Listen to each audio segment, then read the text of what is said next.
Hello friends, welcome to Shimpi and mummy's kitchen. আর আজকে আমি তোমাদের সঙ্গে দারুণ মজার একটা রেসিপি শেয়ার করছি, সেটা হচ্ছে কাঁচা আমের চাটনি। তো এখন চলছে কাঁচা আমের সিজন, আর এই সিজনে কাঁচা আমের চাটনি সবার ঘরেই কম বেশি তৈরি হয়, আর সবাই কিন্তু কাঁচা আমের চাটনিটা খেতে ভীষণ ভালোবাসে। তো এই রেসিপিটা সবাই তোমরা বানাতে জানো, তবুও আমি কিভাবে এই রেসিপিটা তৈরি করছি সেটাই আজকে তোমাদের সঙ্গে শেয়ার করব। তাহলে চলো দেখে নিই চাটনিটা আমি কিভাবে বানিয়ে নিচ্ছি।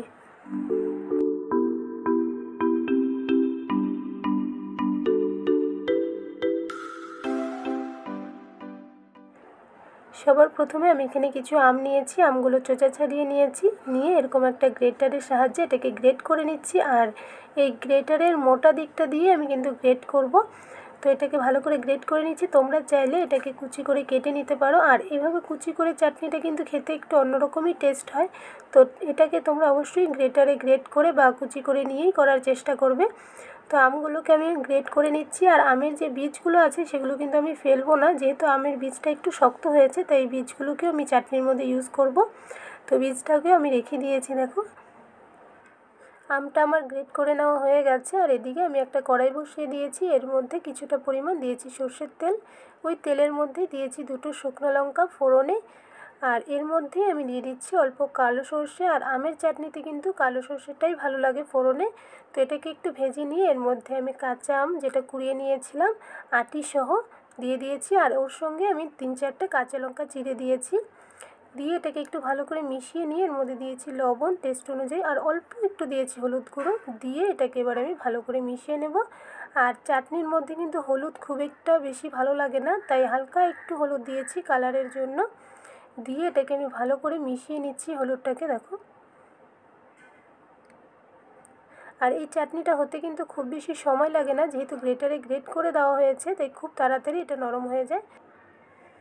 আর এদিকে দেখো আমটা কিন্তু সুন্দর বয়েল হয়ে গেছে। তো এটাকে নেড়ে চেড়ে আমি অল্প সময় ঢেকে রেখেছিলাম, তাতে করে কিন্তু সুন্দর বয়েল হয়ে গেছে। তো এর মধ্যে এবার আমি এক বাটি দিয়ে দিয়েছি চিনি।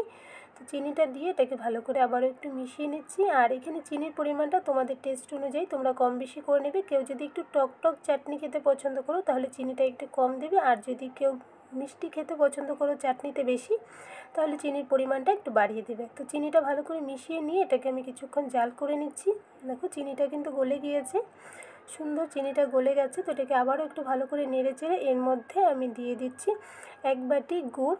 তো এখানে আমি গুঁড়ো গুড় নিয়েছি। তোমাদের কাছে যদি এই গুঁড়ো গুড় না থাকে তাহলে নর্মাল গুড়কে তোমরা কেটে তারপর এর মধ্যে অ্যাড করে দেবে। আর তোমরা চাইলে এখানে শুধুমাত্র চিনি দিয়েও করতে পারবে, কিন্তু গুড় দিলে কালারটা একটু সুন্দর হয়, তাই আমি গুড় ইউজ করেছি। তো গুড় দিয়ে এটাকেও ভালো করে মিশিয়ে নিচ্ছি। আর গুড়টাও এখানে কিন্তু মেল্ট হয়ে গেছে। দেখো, যেহেতু গুঁড়ো গুড় দিয়েছিলাম তাই খুব তাড়াতাড়ি এটা গলে গেছে। চিনি আর গুড় দুটো এখানে মেল্ট হয়ে গেছে আর সুন্দরভাবে আমের সঙ্গে মিশে গিয়েছে। আর গুড় দেওয়াতে দেখো আমের কালারটা কত সুন্দর এসেছে, হালকা লালচে কালারের হয়েছে, দেখতে কিন্তু দারুণ লাগছে। এটাকে আমি আরও 3-4 মিনিটের মতন ভেজে নেব আমটাকে। তো এটা ভালো করে ভেজে নিলে টেস্টটা বেশি ভালো হয়। আর এর মধ্যে এখন আমি দিয়ে দেবো অল্প ভাজা মশলা। তো এখানে আমি ধনে, জিরে আর মৌরি একসঙ্গে ভেজে গুঁড়ো করে নিয়েছিলাম 1 চামচ। এই ভাজা মশলা আমি এর মধ্যে দিয়ে দিয়েছি, দিয়ে এটাকে ভালো করে মিশিয়ে নিচ্ছি। আর এটা টোটালি অপশনাল, তোমাদের কাছে থাকলে দিতে পারো, না দিলেও কোনো অসুবিধা নেই, কিন্তু দিলে ফ্লেভারটা খুব সুন্দর হয়। তাই আমি এখানে 1 চামচ মতন দিয়ে দিয়েছি, দিয়ে এটাকে আবারও একটু ভালো করে ভেজে নিয়েছি। দেখো অনেকটা কিন্তু এখানে শুকনো শুকনো হয়ে গেছে এটাকে এবার আমি আরও 1 মিনিটের মতো ভালো করে ভেজে নেব। আর আঁচটা কিন্তু আমি অবশ্যই মিডিয়াম টু স্লোতে রেখেছি, নয়তো এটা পুড়ে যেতে পারে নিচের থেকে, তাই এটা মিডিয়াম টু স্লো আঁচে রেখে আমি পুরো চাটনিটা কিন্তু বানিয়ে নিয়েছি। দেখো আমটা পুরো ভাজা কমপ্লিট। তো এর মধ্যে এখন আমি দিয়ে দিচ্ছি পরিমাণ মতো জল। আর এখানে জলটা তোমরা তোমাদের পছন্দ মতো কম বেশি করে নিতে পারবে। কেউ যদি একটু ঘন খেতে পছন্দ করো তাহলে একটু জলটা কম দেবে, আর যদি কেউ পাতলা করে চাটনি পছন্দ করো তাহলে জলের পরিমাণটা একটু বেশি করে দেবে। তো আমি বেশি পাতলা করে করব না, একটু ঘন করেই চাটনিটা করব, আর তাই জলটা আমি একটু কম দিয়েছি। আমের চাটনিটা আমার এখানে প্রায় রেডি হয়ে গেছে। দেখো সুন্দর ঠিক হয়েছে। আর এই ঝুরি করে কেটে আমের চাটনিটা কিন্তু একটু ঘন হলে বেশি ভালো লাগে। তো এটা আমার একদম রেডি হয়ে গেছে। এবার আমি গ্যাসটা বন্ধ করে এটাকে কিছুক্ষণ ঠান্ডা হওয়ার জন্য রেখে দেবো, আর তারপর এটাকে আমি সার্ভ করে তোমাদের দেখাবো যে আমের চাটনিটাও কেমন হয়েছে। আর এর থেকে কিন্তু দারুণ সুন্দর একটা ফ্লেভার আসছে। আমের চাটনিটা এখানে আমি সার্ভ করে নিয়েছি, আর এর উপর থেকে অল্প পুদিনা পাতা দিয়ে আমি ডেকোরেট করেছি। দেখো দেখতে কিন্তু দারুণ লাগছে আর খেতেও খুব ভালো হয়েছে। এভাবে করে কিন্তু তোমরা এই আমের চাটনিটা একবার বানিয়ে দেখতে পারো, এটা দারুণ হয় খেতে।